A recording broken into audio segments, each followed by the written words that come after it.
256 whole power of 5/4 ఉంది కదా, దీని వాల్యూ కనుక్కోమంటాడు. మనకు ఆప్షన్లో ఉన్న ఆన్సర్ని మనం ఫైండ్ చేయాలి. ఇక్కడ మనకు 256 ఉంది కదా, 256ని ఎల్సిఎం చేయండి.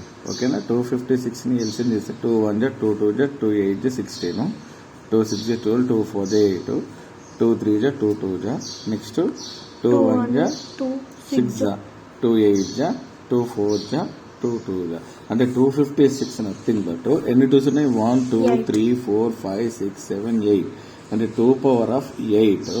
సో ఇక్కడ మళ్ళీ ఏమైంది, 5 పవర్ ఆఫ్ 4.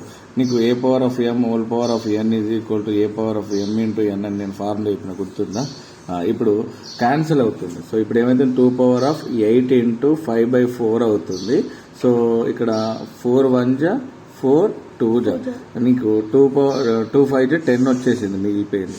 ఓకేనా, నీకు ఇప్పుడు 2 పవర్ ఆఫ్ 8 అంటే 256 కదా, నీకు 2 పవర్ ఆఫ్ 10 అని అంటే ఏంటిది, ఇంకా 2ని 2 సార్లు మల్టిప్లై చేయాలి. సో 2 6 జా 12, 2 5 జా 10 ప్లస్ 1 11, 2 2 జా 4, 4 ప్లస్ 1 5, మళ్ళీ 2 తోటి మల్టిప్లై చేస్తే 2 2 జా 4, 2 1 జా 2, 2 5 జా 10. సో నీ ఆన్సర్ వచ్చేసి 1024 ఉన్నా కరెక్టే, సో 2 పవర్ ఆఫ్ 10 ఉన్నా కరెక్టే. సో మీ క్వశ్చన్ వచ్చేసి 5th క్వశ్చన్.